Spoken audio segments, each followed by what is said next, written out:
இந்த வீடியோல நம்ம பார்க்க போறது வந்து பார்த்தீங்கன்னா, மெக்மாஸ்டர்லேருந்து எப்படி ஒரு இம்போர்ட்டட் ஃபைல எடுக்கிறது.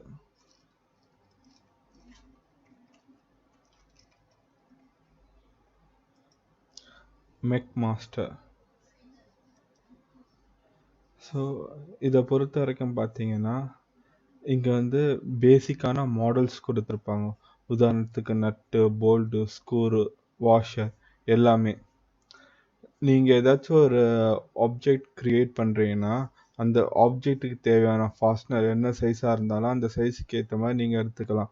உதாரணத்துக்கு ஸ்ப்ரிங் வேணுமா, எந்தெந்த ஆப்ஜெக்ட் கமர்ஷியலாக நீங்கள் வாங்க போகிறீங்களோ அந்த ஆப்ஜெக்ட் எல்லாமே வந்து பார்த்தீங்கன்னா மெக்மாஸ்டர்லேருந்து டவுன்லோட் பண்ணிக்கலாம். உதாரணத்துக்கு பார்த்தீங்கன்னா நான் ஸ்க்ரூஸ் அண்ட் போல்ட்ஸை வந்து செலக்ட் பண்ணுறேன். ஸோ அதில் எனக்கு எந்த டைப் ஆஃப் ஸ்க்ரூ வேணும்னு நான் சூஸ் பண்ண போகிறேன்.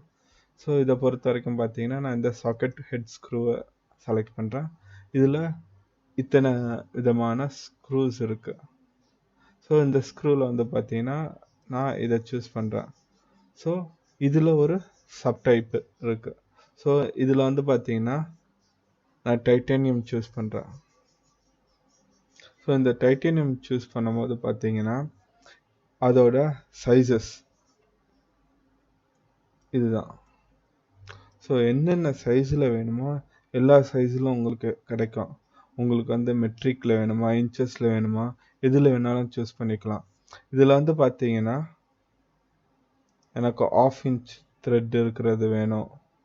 அந்த மாதிரி ஒவ்வொரு சைஸு என்ன மெட்ரிக்கில் வேணும், என்ன த்ரெட் சைஸு, என்ன மெட்டீரியல், என்ன லென்த்து, த்ரெட் டைப் என்ன ஸ்டாண்டர்டில் வேணும், ஹெட் டயாமீட்டர் எவ்வளோ இருக்கணும், இதெல்லாம் நீங்கள் வந்து செலக்ட் பண்ணும்போது உங்களுக்கு பர்டிகுலர் டைப் ஆஃப் ஸ்க்ரூ கிடைக்கும்.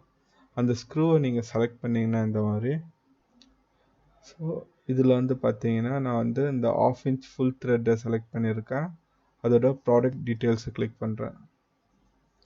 ஸோ அந்த ப்ராடக்ட் டீட்டெயில்ஸ் நான் கிளிக் பண்ணும்போது பார்த்தீங்கன்னா இந்த ஸ்டாக் ஆர்டர்ஸ் எல்லாமே விட்டுருங்க, இது நமக்கு தேவையில்லாதது. அந்த ஹெட்டோட டைப் எல்லாமே இங்கே இருக்கும். ஸோ அதோட 2D டிராயிங்காக இருக்கும்.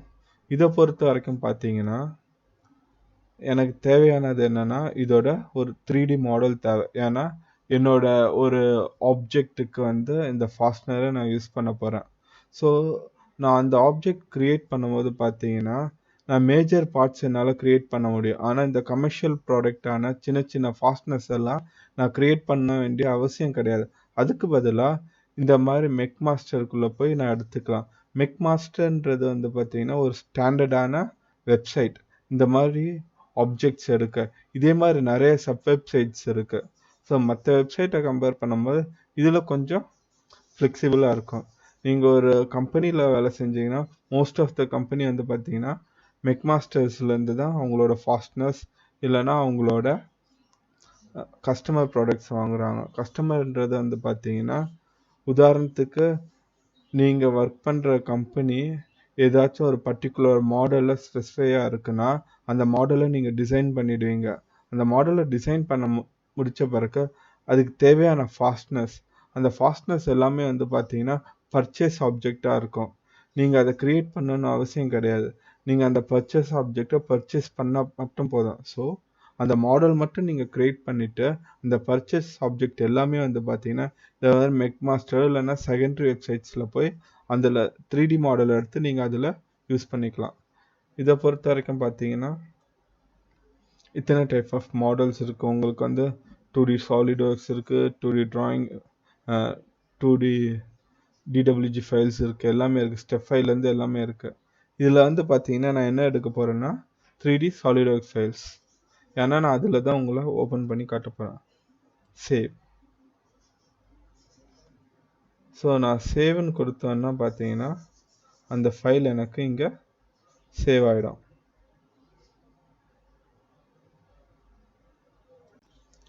ஒன்ஸ் எனக்கு அது சேவ் ஆனோன்னா அந்த டவுன்லோட் லொக்கேஷனில் போய் ஷோ ஃபோல்டர். ஒன்ஸ் அது நான் எடுத்த பிறகு அது வந்து பார்த்தீங்கன்னா SolidWorks ஃபார்மேட்டில் இருக்குது. ஸோ நான் இப்போ SolidWorks ஓப்பன் பண்ணுறேன்.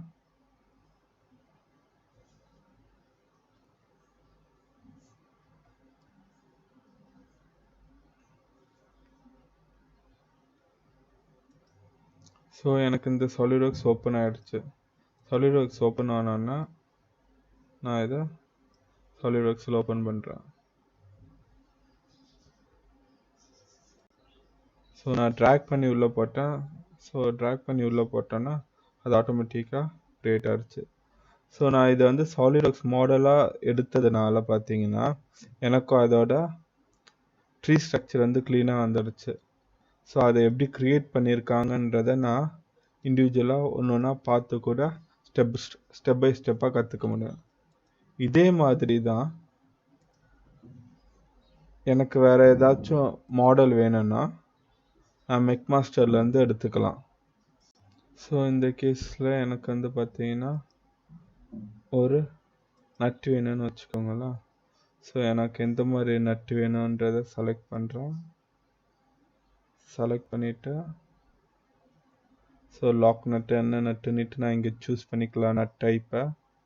இல்லைனா இங்கே ஸோ எனக்கு இந்த கிரேடில் வேணும், இதை நான் சூஸ் பண்ணுறேன்.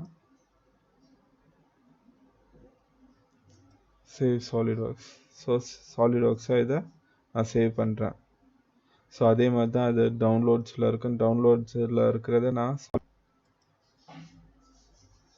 ஸோ ஒன்ஸ் நான் இதை ஓப்பன் பண்ணோன்னா அதை எப்படி க்ரியேட் பண்ணியிருக்காங்கன்ற ட்ரீ ஸ்ட்ரக்சர் உங்களுக்கு வந்துடும். ஸோ நீங்கள் இதை வச்சு கூட ஒரு நட்டு எப்படி வரையலான்றதை கற்றுக்கலாம். இதெல்லாம் வந்து பார்த்தீங்கன்னா ஒரு சாஃப்ட்வேரை கற்றுக்க ஈஸியான மெத்தட்ஸ். ஆல்ரெடி க்ரியேட் பண்ண மாடல் எடுத்து ரிவர்ஸ் இன்ஜினியரிங் மூலமாக ரிவர்ஸ் ஸ்டடி பண்ணி நீங்கள் கற்றுக்கலாம் இதை ஈஸியாக. ஸோ மெக்மாஸ்டர்ன்றது வந்து பார்த்தீங்கன்னா உங்களோட கமர்ஷியல் ப்ராடக்டை நீங்கள் எடுத்து யூஸ் பண்ணிக்கலாம். நட்டு, போல்ட், வாஷர் அந்த மாதிரி எது நீங்கள் கமர்ஷியலாக வெளியில் வாங்குறீங்களோ உங்கள் ப்ராடக்டை தவிர்த்து அதெல்லாம் நீங்கள் வந்து பார்த்தீங்கன்னா மெக்மாஸ்டர்லேருந்து டவுன்லோட் பண்ணி யூஸ் பண்ணிக்கலாம். இல்லைன்னா ஒரு நட்டோ போல்டோ பக்காவாக வரைய நான் கற்றுக்கணுன்னா கூட நீங்கள் மெக்மாஸ்டரில் போய் அதுலேருந்து சில ஃபைல்ஸை டவுன்லோட் பண்ணி கற்றுக்கலாம். ஸோ இந்த வீடியோ உங்களுக்கு பிடிச்சிருக்குன்னுட்டு நினைக்கிறேன். இனிமேட்டு டெய்லியும் உங்களுக்காக நான் வீடியோ புதுசாக க்ரியேட் பண்ணுறேன். தேங்க்யூ. இந்த வீடியோ பிடிச்சிருந்துச்சுன்னா லைக் பண்ணுங்கள், ஷேர் பண்ணுங்கள், மறக்காமல் கமெண்ட் பண்ணுங்கள்.